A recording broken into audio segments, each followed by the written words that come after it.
శ్రీనివాస్ గారు మళ్ళీ వస్తాను. కోటేశ్వరరావు గారు, మీరు మధ్యలో మిమ్మల్ని ఇంటరప్ట్ చేస్తున్నాను. Kindly continue. How Russia is going to respond on this issue and how China is going to respond on this issue? ఇప్పుడు ఇరాన్ తోటి మన దేశానికి, రష్యాకి, చైనాకి సత్సంబంధాలు ఉన్నాయి. ఇరాన్కి అమెరికాకి పంచాయతీ ఉంది. అమెరికా వాడు చెబితే ఇరాన్ నుంచి ఆయిల్ కొనొద్దని చెప్తే మనం నోరు మూసుకొని ఆయిల్ కొనటం ఆపేశాం. ఇరాన్ మనకు మిత్ర దేశమే కదా, ఎందుకు ఆపేశాం? ఎవరన్నా చెప్పారా?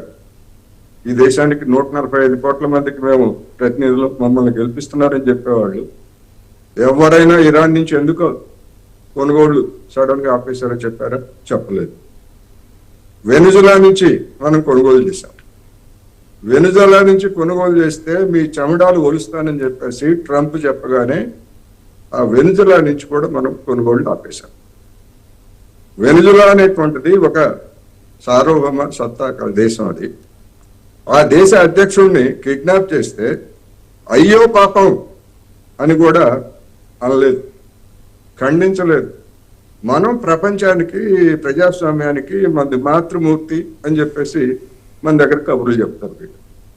అందుకని ఈ విధమైనటువంటి వైఖరితో ఉన్నప్పుడు ఇరాన్ ఒక బాధిత దేశంగా, అమెరికా బాధిత దేశంగా ఉన్నప్పుడు సహజంగానే రష్యా కానీ, చైనా కానీ, ఎవరైనా కానీ న్యాయం ఎటువైపు ఉంటే అటువైపు నిలబడాలా. ఇరాన్కి అణ్వాయుధాన్ని తయారు చేసుకునే హక్కు ఉందా లేదా? ఉదాహరణకు మన దేశం ఉంది, మనం ఎన్పిటి మీద ఎందుకు సంతకం చేయలేదు చెప్పమనండి ఎవరినైనా. సరైందే అది. ఎందుకు అంటే ఎన్పిటి మీద సంతకం చేస్తే మనం మన యొక్క భద్రతని ఫణంగా పెట్టాల్సి వస్తుంది. అందుకని అణ్వాయుధాన్ని తయారు చేసుకొని అవసరమైతే వాటిని చూపి బెదిరించేటువంటి వాళ్ళకి మనం కూడా సిద్ధంగా ఉన్నామని చెప్పాల్సి వస్తుంది కనుక మనం అట్టి పెట్టుకున్నాం. అది సరైందే. మరి అటువంటి హక్కు ఇరాన్కి ఎందుకు ఉండకూడదు? ఒకటి, ఆ ఇరాన్తో ఒప్పందం చేసుకొని వైదొలిగినటువంటి ట్రంప్ ఎందుకు వైదొలిగాడు ఇప్పుడు కానీ చెప్పాడా ప్రపంచానికి? ఒప్పందం చేసుకున్నాడు కదా, ఎందుకు వైదొలిగాడు?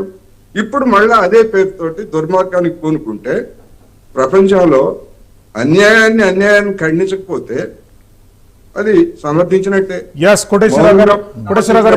అందుకని రష్యా గాని, చైనా గాని ఇవాళ ప్రత్యక్షంగా గాని, పరోక్షంగా గాని ఇరాన్ ని నిలబెట్టేందుకు సాయం చేస్తున్నాయి.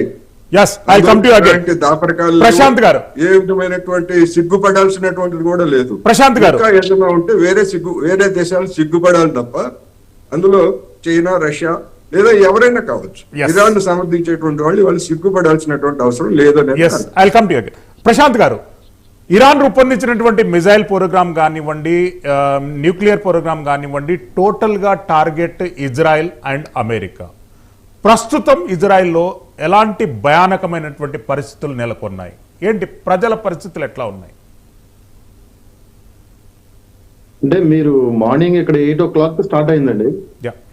8 o'clock కి వాళ్ళు మిసైల్స్ వేయడం మొదలు పెట్టారు. So it's reach us very easy. అంటే వీళ్ళకు ఉన్నటువంటి సైనిక గణం ఎట్లాంటిదంటే, అంటే వాళ్ళ టైప్స్ హెజ్బుల్లా, హమాస్, వీళ్ళు ఇటు లెబనాన్ నుంచి ఇటు నార్త్ సైడ్ అటాక్ చేయడం మొదలు పెట్టారు. అటు ఇరాక్ పై నుంచి మళ్ళీ అటాక్ చేయడం మొదలు పెట్టారు. అంటే ఈ మిసైల్స్ అన్ని చేరడానికి 2-3 గంటల కంటే ఎక్కువ ఏం పట్టదు ఇజ్రాయెల్కి రావడానికి. So still since the morning 8 o'clock right నా every half an hour we have a alarm. ప్రతి ఒక్క అరగంటకి అలారం వస్తుంది. ప్రతి ఒక్కళ్ళు బంకర్లోకి వెళ్తున్నారు. సో ఆల్ ఇజ్రాయెల్ అంటే మీకు ఒక ప్లేస్ అనేం లేదు, అన్ని చోట్ల ఇలాంటి పరిస్థితి ఉంది. పాపారావు గారు, ఇరాన్ కు మద్దతు పలుకుతున్నటువంటి దేశాలు ఏమేమి ఉన్నాయి? భవిష్యత్తులో గల్ఫ్ రీజన్ మొత్తం యుద్ధంలోకి చేరుకునేటటువంటి అవకాశాలు ఎంతవరకు ఉన్నాయి? అది ఎవరికి ప్లస్, ఎవరికి మైనస్? ఇరాన్ కి మద్దతు అంటే చాలా విస్తారమైన మద్దతు, ఖచ్చితంగా బలమైన శక్తివంతమైన మద్దతే ఉంది, దానిలో సందేహం ఏం లేదు. చైనా, రష్యా ఖచ్చితంగా మద్దతు ఉన్నాయి. అలాగే కానీ ప్రత్యక్ష వారిలోకి దిగమని చెప్పి వాళ్ళు ప్రకటించారు. చైనా కూడా ప్రకటించింది, రష్యా కూడా ప్రకటించింది. అవ్వచ్చు వాళ్ళు మద్దతు అంటే పోయి వాళ్ళు కూడా యుద్ధం చేయడం కాదు కదా, యుద్ధాన్ని అగ్రవేట్ చేయడం కాదు కదా, శాంతి కావాలని అందరూ కోరుకుంటున్నారు. ఇతరత్ర రకరకాల రూపాల్లో ఆయుధాలు సప్లై ఉందని అనుకుంటున్నాను. మామూలుగానే మీకు ఈ విమాన వాహక నౌకలు అంటారు కదా, వాళ్ళ అమెరికన్ షిప్ క్యారియర్ అది వార్ ప్లేన్స్ క్యారీ చేసే క్యారియర్స్ విమాన షిప్స్ వాటిని అటాక్ చేయగలిగినటువంటి మిసైల్స్ ని చైనా ఇస్తుంది అనేది ఒకటి వార్త వచ్చింది. మార్చి 2వ తారీఖు 3వ తారీఖు జాగ్రత్తనో ఆ రోజుకి ఉంటాయేనో అక్కడ ఏదో సంథింగ్ అలాంటిది. కాబట్టి అవన్నీ పైగా ఇప్పుడు ఇరాన్ కింద మీ స్లోడింగే వస్తుంది కదా, ఇంకా మీరు ఆయుధాలు చూడాల, పాత ఆయుధాలే చూశారు. మా దగ్గర ఉన్న మిగతా ఆయుధాలు చూస్తే మీకు ట్రంప్ కి అసలు ఇక నిద్రపట్టే పరిస్థితి ఉండదు లాంటిదే చెబుతున్నారు కదా వాళ్ళు. అంటే మరి వాళ్ళు ఇప్పుడు ఉత్తగా ఏం చేయట్లా, ఉత్తగా గాంభీర్యాలు కాదు. యుద్ధం మొదలు కాకముందు గాంభీర్యాలు పోతారు. ఎవరైనా పోతే యుద్ధం వద్దని చెప్పి అనుకుంటే బయట రెండోవాడిని భయపెడితే రాడేమో మీద కానీ యుద్ధం మొదలైన తర్వాత ఇది ఉత్తగా మేకపోతే గాంభీర్యాలు ఏం కాదు. యుద్ధం అంటే యుద్ధం ఇప్పుడు మన మిత్రుడు ప్రశాంత్ చెప్పేదాల్లో నాకేంటంటే కనపడేది అదంతా ఇజ్రాయెల్ మీద పడుతున్నాయని జ్యోతిరాడు తప్పితే ఇజ్రాయెల్ మొదటి యుద్ధం మొదలుపెట్టింది. అమెరికా ఇజ్రాయెల్ మొదలుపెట్టిన తర్వాతే ఇరాన్ ఎదురుదాడిలో ఇజ్రాయెల్ మీద పడుతున్నాయి, వాళ్ళ మీద పోయేది. అదందరూ ప్రపంచం అంతా చూసే మరి ఆయనకి అది కూడా కాదనిపిస్తే ఇక నేనేం చేయలేదు. కానీ దానికి వాళ్ళు యుద్ధం మొదలు పెట్టారు, వీళ్ళు ఎదురుదాడి మొదలు పెట్టారు కాబట్టి వాళ్ళ దగ్గర పోయి పడుతున్నాయి. సరే ఆయన కూడా క్షేమంగా ఉండాలని నేను కోరుకుంటున్నాను బలంగా. కాకపోతే ఏంటంటే ఆయన మాట్లాడుతున్న దానిలో విచిత్రమైంది యుద్ధం ఏదో వాళ్ళు ఇజ్రాయెల్ మీద దాడి చేయడంతో మొదలైంది అనేది అసలు ఎవరు ప్రపంచంలో ఎవరు హేతుబద్ధతే లేదు. అమెరికా కూడా అంటలేదు కదా ఆ మాట, మేమే మొదలు పెట్టామని అంటుంది. అమెరికా కూడా ఆ మాట అంటలా. అదేం కాదు, యుద్ధం మొదలు పెట్టారు, ఎదురుదాడి ఇరాన్ చేస్తుంది. ఎంత దూరం మధ్యప్రాచ్యం రగులుకుంటుంది. ఎందుకంటే యుఏఈ మీద కూడా అమెరికా సైనిక స్థావరాలు ఉన్న ప్రతి చోట అటాక్ చేస్తుంది ఇరాన్. యుఏఈ మీద పోయింది, అలాగే దోహాలో కూడా పడ్డాయి. చాలా చోట్ల 2-3 చోట్ల అట్లా 3-4 చోట్ల ఇరాన్ అటాక్స్ జరుగుతున్నాయి, మిసైల్ అటాక్స్. సో ఏ టర్న్ తీసుకుంటుంది ఏంటనేది నేను కోరుకునేది ఒకటి, ఎవరైనా సరే ఒకటి ఏదో పాయింట్ లో సంయమనం అవసరం. ఇగోలు కోల్పోయి బ్యాలెన్స్ కోల్పోయేటట్లయితే 3వ ప్రపంచ యుద్ధం వస్తే కనుక భారతదేశంలో ఉన్న మేము ఉండము, ఇజ్రాయెల్లో ఉన్నటువంటి ప్రశాంతం ఉండరు, ఎక్కడ ఉండరు. కాబట్టి అలాంటిది ఉండకూడదని కోరుకుందాం. అందరం బాగుండాలి. యుద్ధం జరుగుతుంది, దురదృష్టం యుద్ధం జరుగుతుంది. జరిగేదానిలో మరి ఆ అన్యాయాన్ని జయించడానికి ఎవరు ఒప్పుకోలేరు కదా. అంటే బెదిరించి న్యాయానోభయానో ప్రపంచాన్ని పాదాక్రాంతం చేస్తామంటే ఖచ్చితంగా ఎదురుదాడి అనేది ఉంటుంది. ఎదురుదాడి జరగాలి, జరుగుద్ది. అన్యాయాన్ని ఎంతకాలం ఎల్లకాలం ప్రపంచం సహించే స్థితిలో లేదు. అందుకే అమెరికా మీద ప్రశ్నలు ఎక్కువ వస్తున్నాయి. ఈ రోజు ప్రపంచం అంతా అమెరికాని ఎందుకు ప్రశ్నిస్తుంది?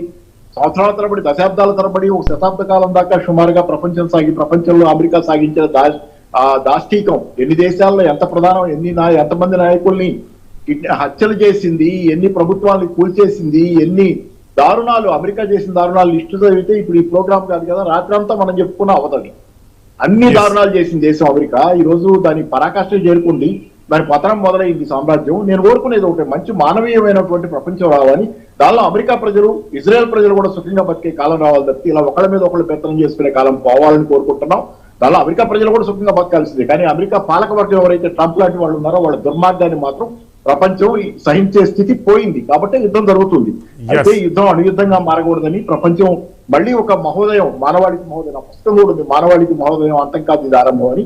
అంతం కాదు ఇది ఆరంభం కావాలని, ఆరంభం ఇది కొత్త బిగినింగ్ కి, కొత్త ప్రపంచానికి, కొత్త బంగారు లోకానికి ఆరంభం కావాలని, మంచి రావాలని కోరుకుంటున్నాం అందరం. కాబట్టి యుద్ధం కూడా అన్యాయాన్ని ప్రతిఘటిస్తాం తప్పకుండా. ఎవరైనా మేము అందరం ఉంటాం దానికోసం ప్రతిఘటనలో, నైతికంగా భాగస్వాములుగా నాలాంటి వాళ్ళు ఉంటాం, కోటేశ్వరరావు గారు లాంటి వాళ్ళు, నైతికంగా అందరం ఖండిస్తాం దాన్ని. ఖచ్చితంగా నైతికమైన మద్దతు ప్రపంచ ప్రజానీకంలోని ఆలోచించి అందరి ప్రజల మద్దతు నైతికంగా ఖచ్చితంగా మంచికే ఉంటది, మంచి తరఫునే ఉంటది, మానవాళికి మంచి జరగాలని కోరుకుంటాం. అంతేగాని నేనేదో నా ప్రయోజనం దానిలో ఉంటుందాన్ని బట్టి నేను పోను. నా ప్రయోజనం అమెరికాలో ఉంటే ఉండొచ్చేమో, నాకు తెలియదు. నేను మాట్లాడుతున్నాను, అమెరికాలో ఉన్నా ఈ మాట మాట్లాడేవాడిని. నేను అక్కడికి పోయి కూడా వచ్చాను కదా, ఇక్కడే కాదు అక్కడ కూడా ఉండొచ్చాను. నేను అక్కడి నుంచి వచ్చిన తర్వాత కూడా అక్కడ ఉన్నప్పుడు అదే మాట, ఇక్కడ ఉన్నప్పుడు అది. నాకేదో అమెరికాకి అమ్ముడు పోవాల్సిన అవసరం లేదు. అమెరికాలో ఉద్యోగం చేసుకోవడం మీరు, అమెరికాకి అమ్ముడు పోవడం మీరు. మళ్ళీ వస్తాను మీ దగ్గరికి. తప్పే, మంచి న్యాయమే, అబద్ధమే.